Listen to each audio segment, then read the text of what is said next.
Hello students, नमस्कार। स्वागत है आपका हमारे इस यूट्यूब चैनल पर।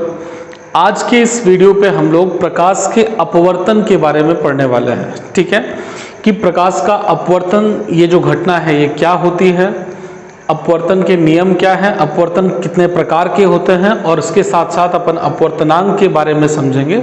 ठीक है, तो चलिए आज का हम वीडियो ये स्टार्ट करते हैं। तो फ्रेंड्स, पिछली वीडियो पे आपने क्या पढ़ा हुआ था कि प्रकाश का परावर्तन क्या है ना। परावर्तन के नियमों को आपने समझा था कि जब प्रकाश किरण किसी एक माध्यम से चल करके किसी परावर्तक पृष्ठ पर टकराती है और टकराने के पश्चात वापस उसी माध्यम में लौट जाती है, इस पूरी घटना को हमने क्या कहा था, परावर्तन कहा था। यहाँ एक वर्ड आया था माध्यम। ठीक है, माध्यम क्या है यहाँ पर, तो आपको ध्यान रखना है कि हम यहाँ पर बात करते हैं प्रकाशीय माध्यम की। तो मैं वहीं से स्टार्ट करता हूँ। सबसे पहला मेरा टॉपिक जो है वो है प्रकाशीय माध्यम, कि प्रकाशीय माध्यम क्या होता है। तो आपको बिल्कुल ध्यान पे रखना है कि ऐसे माध्यम जहां प्रकाश ट्रेवल कर सके, प्रकाश गमन कर सके, है ना, उसको हम कहेंगे प्रकाशीय माध्यम। तो ऐसे कौन से माध्यम आपको समझ में आते हैं? जैसे निर्वात में तो प्रकाश चल ही सकता है क्योंकि सूर्य से प्रकाश किरणें हमारे तक आ रही हैं। हवा, वायु जो हमारा है, पूरा वायुमंडल है, इस पे प्रकाश प्रवेश कर रहा है, तो वायुमंडल का जो ये भी एक माध्यम हुआ ना, वायुमंडल वाला माध्यम हमारा, प्रकाश उसमें चल सकता है, तो उसको भी हम क्या कहेंगे, आपका प्रकाशीय माध्यम कहेंगे। इसके अलावा कांच, आपने देखा हुआ है कांच से भी हमारा प्रकाश ट्रेवल करता है, तो कांच हमारा एक माध्यम हुआ। जल जो होता है, पानी, जल से हमारा प्रकाश ट्रेवल कर सकता है, गमन कर सकता है, तो जल भी क्या हुआ, हमारा एक माध्यम हुआ। तो इस प्रकार से पारा, जैसे पारा भी हम ले सकते हैं। तो इस प्रकार के अलग अलग माध्यम होते हैं जिनसे प्रकाश गमन कर सकता है, तब वो माध्यम हमारे क्या कहलाएंगे, प्रकाशीय माध्यम कहलाएंगे। ठीक है, अब आपको अपवर्तन जब समझना है तो इसको ध्यान पे रखिए कि जब भी कोई प्रकाश किरण किसी एक समांगी माध्यम से चल करके, ध्यान दीजिएगा यहां मैंने बोला समांगी माध्यम। समांगी माध्यम का मतलब यह हुआ कि कोई भी माध्यम, यदि जैसे मैंने वायु ले लिया या जल का माध्यम ले लिया, तो वायु का माध्यम यदि मैंने लिया है तो सिर्फ वायु का माध्यम ही होना चाहिए और उसकी घनत्वता जो है वो बराबर होनी चाहिए, उसको हम कहते हैं समांगी माध्यम। ठीक है, तो जब भी कोई प्रकाश किरण एक समांगी माध्यम से चल करके किसी दूसरे माध्यम में प्रवेश करती है, अब दूसरा माध्यम कोई भी हो सकता है ना, यहां हम वायु ले रहे हैं, उसके बाद जल हो सकता है, कांच हो सकता है। ठीक है, तो जब भी कोई प्रकाश किरण किसी एक माध्यम से चल करके दूसरे माध्यम में प्रवेश करती है, तो प्रवेश करने के बाद वो अपने मार्ग से विचलित हो जाती है। ध्यान दीजिएगा, प्रवेश करने के बाद अपने मार्ग से विचलित हो जाती है। इस पूरी परिघटना को हम प्रकाश का अपवर्तन कहते हैं। ध्यान दीजिए जरा इसको। मान लीजिए ये इस प्रकार से मैंने ये इस लाइन के ऊपर पे यहाँ पर कोई भी एक माध्यम है ना, मीडियम अपन पहला मान लेते हैं, और यहाँ माध्यम हमने दूसरा ले लिया। ठीक है, कोई भी माध्यम आप अपने से इमेजिन कर सकते हैं। मान लीजिए वायु है, जल भरा हुआ है इसके ऊपर तरफ में, नीचे तरफ में कांच है, कोई दिक्कत नहीं है। ठीक है, हम अपन एक नॉर्मली समझ रहे हैं, बाकी नियमों को हम इसके बाद समझेंगे। तो मान लीजिए इसमें जब कोई प्रकाश किरण चल करके आया, इस प्रकार से देखिए ये प्रकाश किरण चल करके आया, ठीक है, और जैसे ही ये पहले माध्यम में से चल करके दूसरे माध्यम में प्रवेश कर रहा है, तो इसका देखिए यहाँ पर इसका जो गमन जो रेखा है वो ये वाली है ना, इस रास्ते इसको जाना चाहिए था सीधा सीधा। ठीक है, तो ऐसे इसको सीधा जाना चाहिए था, लेकिन ये क्योंकि हम जानते हैं ना प्रकाश कैसा चलता है, बिल्कुल सीधी रेखा में गमन करता है। तो जब ये प्रकाश का पथ था इसको इस तरफ से जाना था, लेकिन चूंकि यहाँ माध्यम में बदलाव हुआ, इसलिए प्रकाश इस रास्ते से न जा करके किसी दूसरे रास्ते से चली गई। अब हो सकता है ना कि इधर से जा रही हो या इसके इस तरफ से जा रही हो, उसमें कोई दिक्कत नहीं है, वो अपन देखेंगे। ठीक है, तो नॉर्मली हमको यहां पर यह समझना है कि जब भी कोई प्रकाश किरण एक माध्यम से चल करके दूसरे माध्यम में प्रवेश करती है और प्रवेश करने के बाद वो अपने मार्ग से विचलित हो जाती है, इस पूरी परिघटना को हम क्या कहेंगे, आपका प्रकाश का अपवर्तन कहेंगे। क्लियर है बात ये? तो आप समझ गए इस चीज को, नोट डाउन करते आइएगा। तो हमारा दूसरा टॉपिक था यहां पर प्रकाश का अपवर्तन।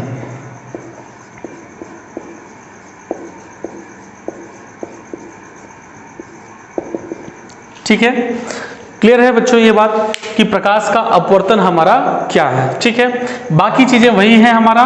देखिए ये जो प्रकाश किरण चल करके आ रही है इसको हम क्या बोलेंगे, आपतित किरण, आपतित किरण। और ये जो प्रकाश किरण जो अपने मार्ग से अपवर्तित हो गई ना, इसलिए हम इसको क्या कहेंगे, अपवर्तित किरण।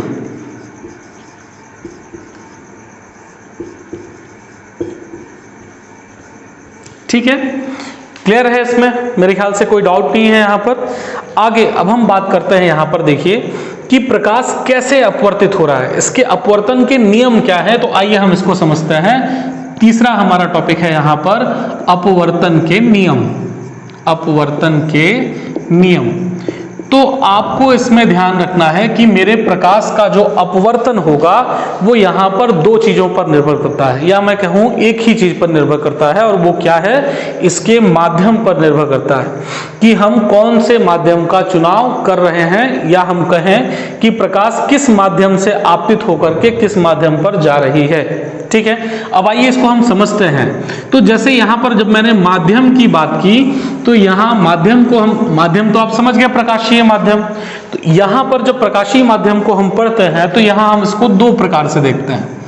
पहला हम देखते हैं आपका सघन माध्यम, जिसको हम जानते हैं डेंसर, है ना, डेंसर कहते हैं इसको हम, डेंसर मीडियम। दूसरा है आपका विरल माध्यम, विरल माध्यम, और इसको हम कहते हैं रेयरर मीडियम। ठीक है, रेयरर मीडियम। अब ये सघन माध्यम और विरल माध्यम क्या है, तो इसको आप बहुत ही आसान भाषा में ऐसा समझें कि आप सपोज आपने ले लिया शक्कर की चाशनी ले ली। शक्कर की चाशनी कैसी होती है, बहुत गाढ़ी होती है, और उसके बदले आप पानी ले लीजिए तो पानी कैसा होता है, शक्कर की चाशनी के अपेक्षा कम गाढ़ा होता है ना। तो शक्कर की चाशनी जो हुई वो सघन माध्यम हुई, पानी जो हुआ हमारा वो विरल माध्यम हुआ। हम ऐसा भी इसको समझ सकते हैं कि ऐसा कोई माध्यम जिसके अणु पास पास में हो वो क्या कहलाएगा, आपका सघन माध्यम कहलाएगा, और जिसके अणु दूर दूर हो वो विरल माध्यम कहलाएगा। अब जैसे आप तुलना करें, वायु हो गया आपका और कांच ले लीजिए, वायु और कांच में कौन सा सघन और कौन सा विरल है, तो आप जानते हैं वायु के अणु दूर दूर होते हैं, इसलिए वायु क्या है आपका विरल माध्यम है, और जबकि कांच जो है आपका सघन माध्यम है। जल और कांच में तुलना कीजिए तो देखिए जल के अणु दूर दूर हैं, कांच एक ठोस पदार्थ है, तो कांच का जो होगा आपका वो सघन होगा किसकी अपेक्षा, जल की अपेक्षा। तो क्लियर है, आप ये बात समझ गए कि सघन और विरल माध्यम आपके क्या है। तो आप यहाँ पर अपवर्तन किसी भी माध्यम से किसी दूसरे माध्यम पे कर सकते हैं। अब यहाँ पर जब हम अपवर्तन के नियमों को समझते हैं तो यहाँ हम दो प्रकार से इसको समझते हैं कि यदि प्रकाश सघन से विरल में जाए, है ना, प्रकाश का जो अपवर्तन हो वो कैसा हो, सघन से विरल, और दूसरा हम यहां पर कहते हैं कि विरल से सघन पे जाए, विरल से सघन। अब इसको आपको समझना है, ये हम क्यों समझ रहे हैं, तो जैसा मैंने बताया कि प्रकाश का अपवर्तन किसे कहते हैं, एक माध्यम से चल करके आती है दूसरे माध्यम में अपने मार्ग से विचलित हो जाती है। तो भाई मार्ग में विचलित हो रही है, हम लोग फिजिक्स को समझ रहे हैं, और फिजिक्स जो होता है बिना प्रॉपर मापदंड के, मेंसुरेशन के वो वर्क नहीं करता कि भाई किधर जाना चाहिए, उसको कितने एंगल पे जाना चाहिए, ये उसको पता होना चाहिए ना, भाई बाईं तरफ जाएगा दाईं तरफ जाएगा। तो ये हम निर्णय करेंगे किससे, कि प्रकाश किरण हमारा सघन से विरल में जा रहा है या विरल से सघन में जा रहा है। आइए समझते हैं इसको हम जरा।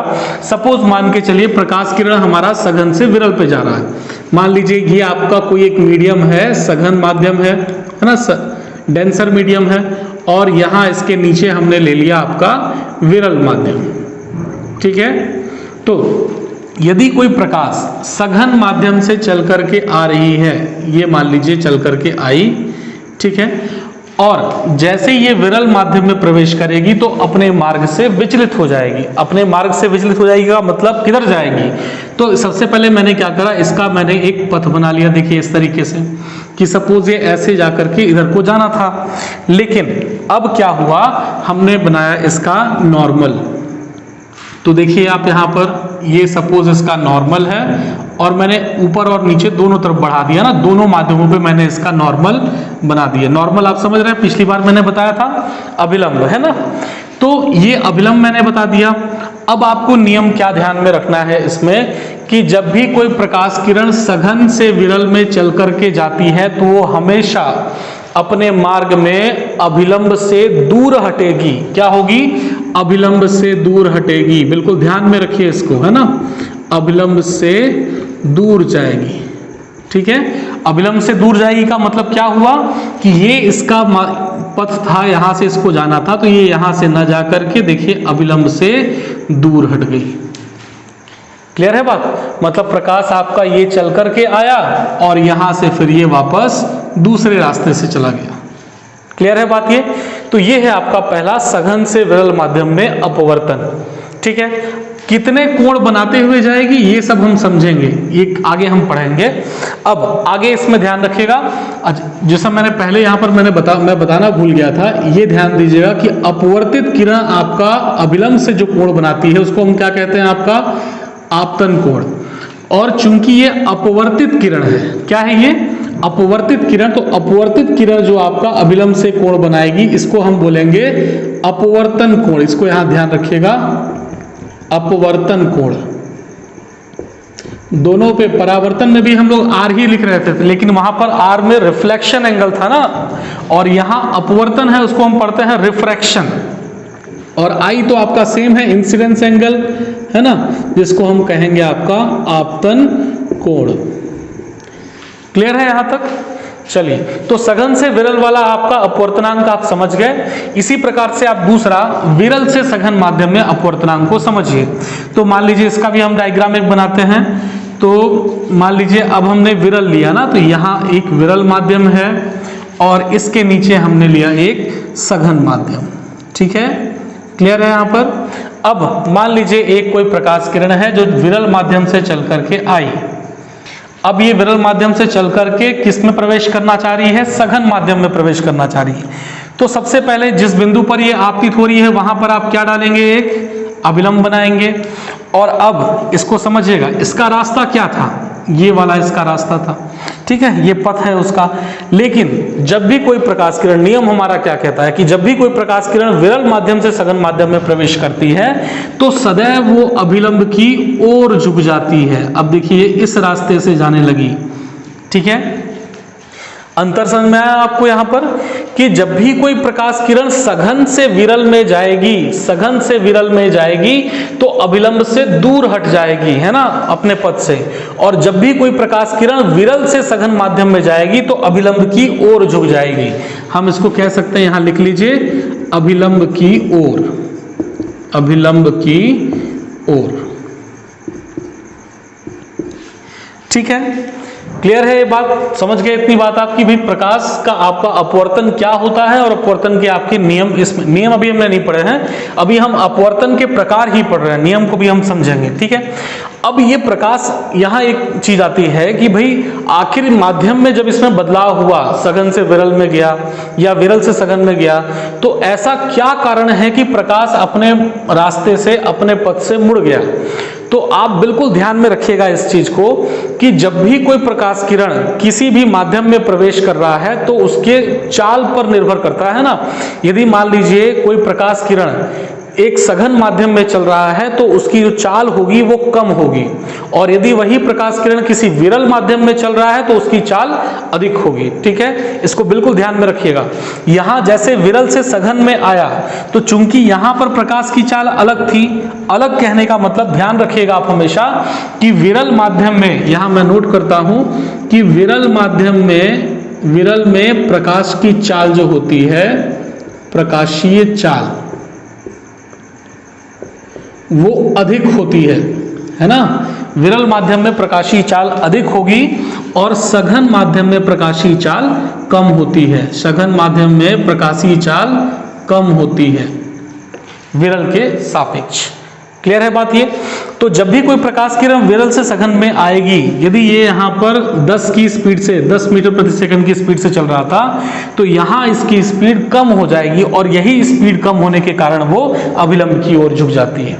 और यहाँ पर देखिए सघन में जब वो 5 की स्पीड से जा रही थी, जब विरल पे जाएगी तो उसकी स्पीड बढ़ जाएगी, 8 हो जाएगी और वो अभिलंब से दूर हट जाएगी। इस पूरी घटना को कैसे वो अभिलंब की ओर जा रहा है या अभिलंब से दूर जा रहा है, इसको हम तरंग सिद्धांत से बहुत अच्छे तरीके से समझ सकते हैं। हम यहाँ पर चूंकि रैखिक उसमें प्रकाश को ले रहे हैं, तो यहाँ अपन मैथमेटिकली इसको प्रूफ करते हैं, जिसको अभी हमको यहाँ प्रूफ करने की जरूरत नहीं है। क्लियर है बात ये? तो आप समझ गए कि प्रकाश का अपवर्तन किस प्रकार से हो रहा है। ठीक है, क्लियर है बात इतनी? चलिए अब हम समझते हैं कि प्रकाश का अपवर्तन के नियम हमारे क्या हैं। तो फ्रेंड्स, अपवर्तन के नियम क्या हैं, आइए समझते हैं। तो सबसे पहला नियम जो हमारा बेसिक नियम है, उसको हम क्या कहेंगे, लिखने की जरूरत नहीं है उसको। तो पहला नियम हमारा ये कहता है कि आपतित किरण, अपवर्तित किरण, अभिलंब और आपतन बिंदु तीनों एक ही तल पे होने चाहिए। ऐसा ही कुछ हमने प्रकाश के परावर्तन के नियम में भी पढ़ा था। अच्छा, मैं एक बार इसका फिगर फिर से बना देता हूँ। देखिए, ये मान लीजिए कोई प्रकाश किरण है और ये इसका अभिलंब है और ये अपने रास्ते से दूर हट गई। ये है आपका I, ये है आपका R। ठीक है, तो पहला नियम आप समझ गए कि आपतित किरण है ना, आपतित किरण आपकी, अपवर्तित किरण, अभिलंब और आपतन बिंदु तीनों एक ही तल पर होंगे।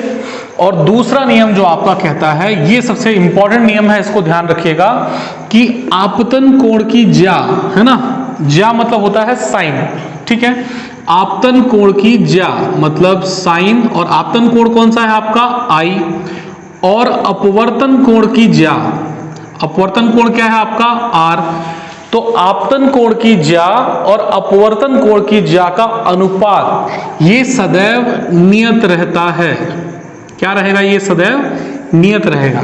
नियत कब रहेगा ये आपको ध्यान में रखना है कि किसी पर्टिकुलर माध्यम के लिए, जैसे मैंने यहां पर कोई एक माध्यम लिया, पहला और दूसरा नाम दे दिया इनको, तो जब कभी भी हम कोई लाइट प्रकाश या लाइट रे हम लोग पहले माध्यम से दूसरे माध्यम में प्रवेश कराएंगे, तो उसके लिए साइन I और साइन R का जो अनुपात होगा, है ना, आपतन कोण का साइन और अपवर्तन कोण का साइन, इन दोनों का अनुपात सदैव क्या होगा? कांस्टेंट होगा, नियत होगा। इस चीज को आप बिल्कुल ध्यान में रखिएगा। ये सबसे मोस्ट इंपॉर्टेंट इसका टॉपिक है इस वाले पे, अपवर्तन के नियम में। इसी चीज को हम ये भी कहते हैं स्नेल का नियम, है ना, ये स्नेल का नियम भी कहलाता है। ध्यान दीजिएगा बिल्कुल, स्नेल का नियम, इसी को हम स्नेल का नियम भी कहेंगे। अब सबसे मेन पॉइंट इस टॉपिक में क्या आ रहा है, देखिए आपका कि sine I by sine R, जो कि आपने देखा कि सदैव क्या होता है आपका? नियत होता है। और इसको हम दर्शाते हैं 1μ2 से, और ये कहलाता है आपका अपवर्तनांक। ठीक है, यहां पर मैं म्यू से अपवर्तनांक को दर्शा रहा हूं। ध्यान दीजिएगा कि आपतन कोण की जा, अपवर्तन कोण की जा सदैव नियत होती है या अपवर्तनांक के बराबर होती है। अब अपवर्तनांक मैंने यहां पर 1μ2 लिखा है। 1μ2 मतलब ये हुआ कि प्रकाश किरण मेरे कौन से माध्यम से जा रही है? पहले माध्यम से जा रही है ना, दूसरे माध्यम में प्रवेश कर रही है। तो यहां 1μ2 लिखने का मतलब हो गया कि पहले माध्यम के सापेक्ष, है ना, पहले माध्यम के सापेक्ष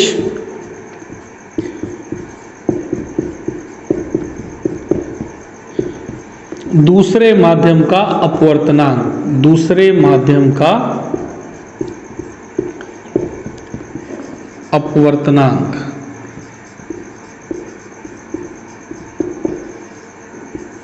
ठीक है, ये ध्यान में रखिएगा। यदि मैं इसको उल्टा कर देता, मतलब प्रकाश मेरा दूसरे माध्यम से जाकर के पहले माध्यम में प्रवेश करता, ठीक है, जस्ट इसको उल्टा कर दूं तो मैं यहां पर क्या लिखूंगा? इसको मैं इसको 2μ1 लिखूंगा, इसको उल्टा कर दूंगा, 1μ2 की जगह पे क्या कर दूंगा? 2μ1 कर दूंगा। क्लियर है बात ये? तो इस नियम को ध्यान में रखिएगा। ये क्या कहलाता है आपका? अपवर्तनांक कहलाएगा। और sine I by sine R ये क्या कहलाता है आपका? अपवर्तनांक के बराबर होता है, सदैव नियत होता है। और ये जो नियम है हमारा कि आपतन कोण की जा और अपवर्तन कोण की जा सदैव नियत होती है, किसका नियम है आपका? ये स्नेल का नियम है। क्लियर है बात ये?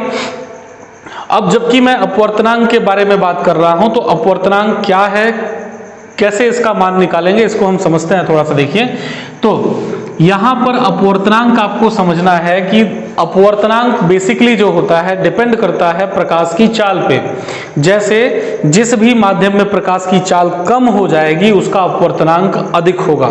जिस माध्यम में प्रकाश की चाल कम होगी अधिक होगी उसमें प्रकाश का अपवर्तनांक, उस माध्यम का अपवर्तनांक जो होगा वो कम हो जाएगा। क्लियर? फिर से सुनिएगा कि जिस माध्यम में प्रकाश की चाल अधिक होगी उस माध्यम का अपवर्तनांक कम होगा, और जिस माध्यम में प्रकाश की चाल जो है कम हो जाएगी उस माध्यम का अपवर्तनांक क्या हो जाएगा? अधिक हो जाएगा।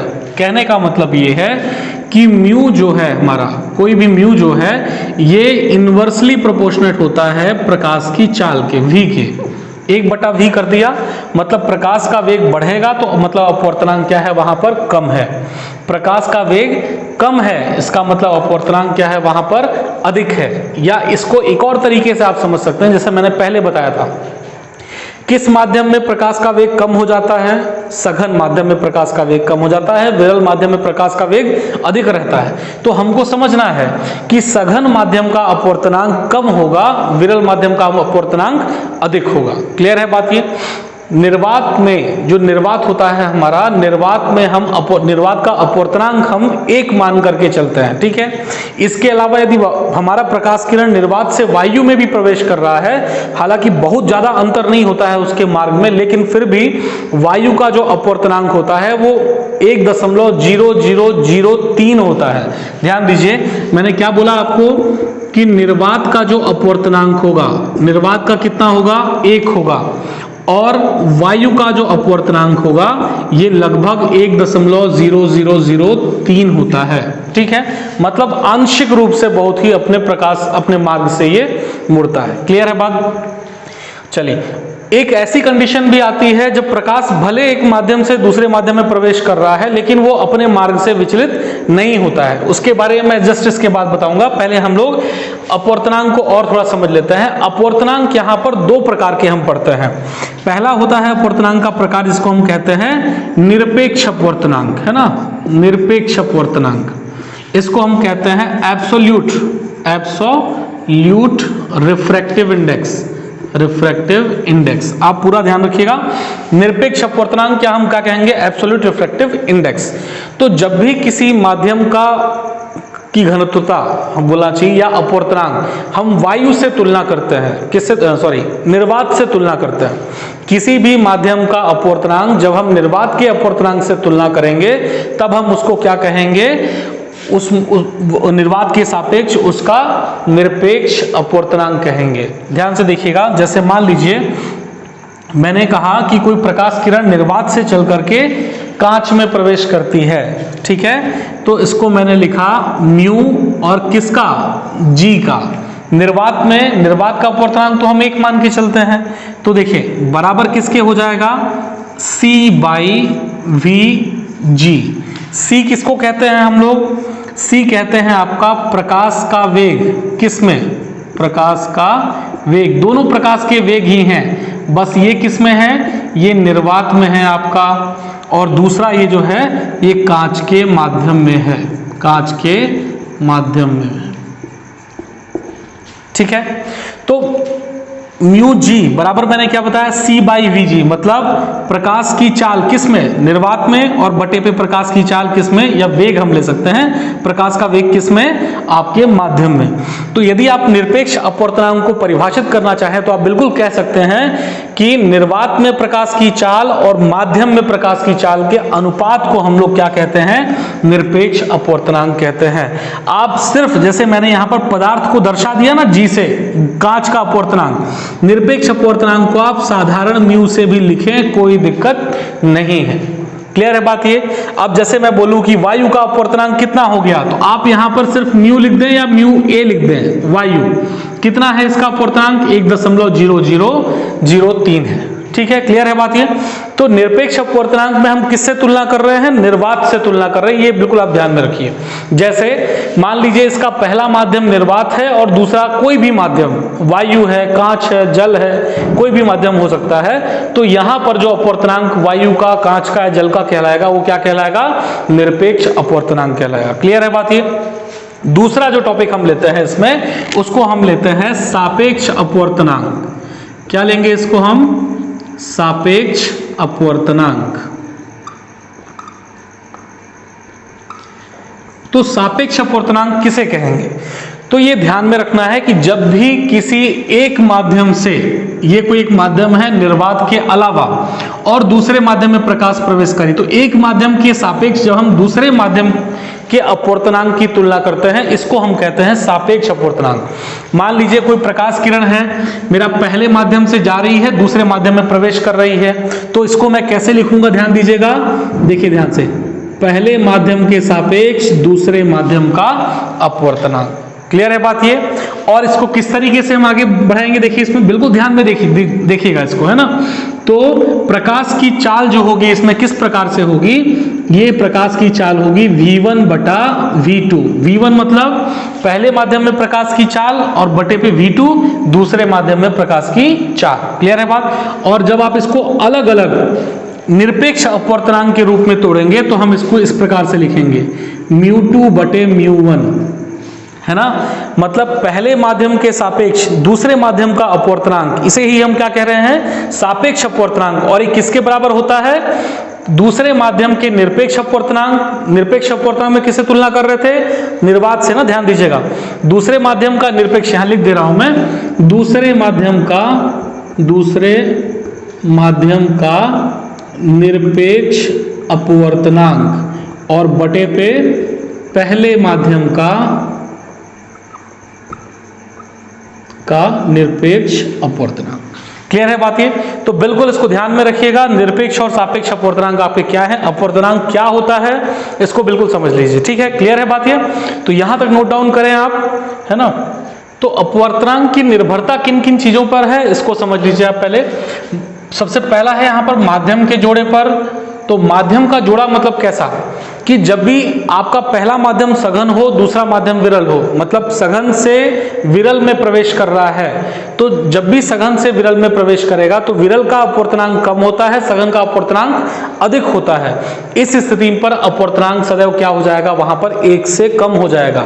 यदि वही आप विरल से सघन में जब प्रकाश प्रवेश करेगा, तब अपवर्तनांक जो होगा हमारा वो 1 से अधिक होगा। ध्यान दीजिएगा इसको। दूसरा है आपका माध्यम के घनत्व पर। अब जैसा कि मैंने आपको बताया कि हमारा जो अपवर्तनांक होता है वो माध्यम के घनत्व पर निर्भर करता है। कैसे? जिसका घनत्व अधिक होगा, जिस माध्यम का घनत्व अधिक है, प्रकाश का वेग उसमें कम होगा, और प्रकाश का वेग कम होगा मतलब वहां पर उस माध्यम का अपवर्तनांक भी क्या है? कम है। यदि माध्यम आपका विरल है तब उस पर प्रकाश का वेग क्या होगा? अधिक होगा, और उसका अपवर्तनांक कम होगा। तीसरा क्या है आपका? प्रकाश के तरंगदैर्ध्य पर। इसको ध्यान में रखिएगा कि जो आपका अपवर्तनांक होता है ये इनवर्सली प्रोपोर्शनल होता है, व्युत्क्रमानुपाती होता है। किसके? 1 बटे लैम्डा स्क्वायर की, जहां लैम्डा जो है आपका वेवलेंथ है, तरंगदैर्ध्य है। मतलब जिस रंग का तरंगदैर्ध्य अधिक होगा उसका अपवर्तनांक कम होगा, जिस रंग का तरंगदैर्ध्य कम होगा उसका अपवर्तनांक अधिक होगा। कैसे? जैसे लाल रंग का जो तरंगदैर्ध्य होता है वो सबसे अधिक होता है ना, तो उसका जो अपवर्तनांक होगा वो क्या होगा? कम होगा लाल रंग के लिए। बैगनी रंग का तरंगदैर्ध्य क्या होता है? सबसे कम होता है, तो उसका अपवर्तनांक जो होगा वो सबसे अधिक होगा। यही कारण है कि हम लोग सिग्नलों पे लाल रंग का उपयोग करते हैं। क्यों? क्योंकि लाल रंग जल्दी अपवर्तित नहीं होता है ना, दूर से ही हमको दिख जाता है। क्लियर है बात ये? तो ये बिल्कुल ध्यान में रखिए कि ट्रैफिक सिग्नल और जितने भी खतरे के निशान होते हैं वहां हम लाल रंग का प्रयोग क्यों करते हैं, तो ये आप कारण यहां पर दे सकते हैं, जल्दी अपवर्तित नहीं होता है। क्यों? क्योंकि उसका तरंगदैर्ध्य जो होता है वो अधिक होता है। क्लियर है बात ये? अगला जो है आपका माध्यम के ताप पर। तो कभी किसी भी माध्यम का ताप आप बढ़ाते हैं, उसको टेम्परेचर देते हैं, तो उसकी सघनता जो होगी कम होगी, और सघनता कम होगी इसका मतलब उसका अपवर्तनांक कम होगा। क्लियर है बात ये? ध्यान दीजिए, नोट डाउन करें इसको। तो फ्रेंड्स आज की वीडियो के लिए इतना रहा हमारा, कि आज हमने प्रकाश के अपवर्तन की जो बेसिक चीजें हैं उनको सीखी। नेक्स्ट वीडियो पे हम लोग क्या है, आपके जो क्रिटिकल एंगल है, क्रांतिक कोण आपका जो है, और पूर्ण आंतरिक परावर्तन, टोटल इंटरनल रिफ्लेक्शन, इसको देखेंगे। ठीक है, तो तब तक के लिए जय हिंद।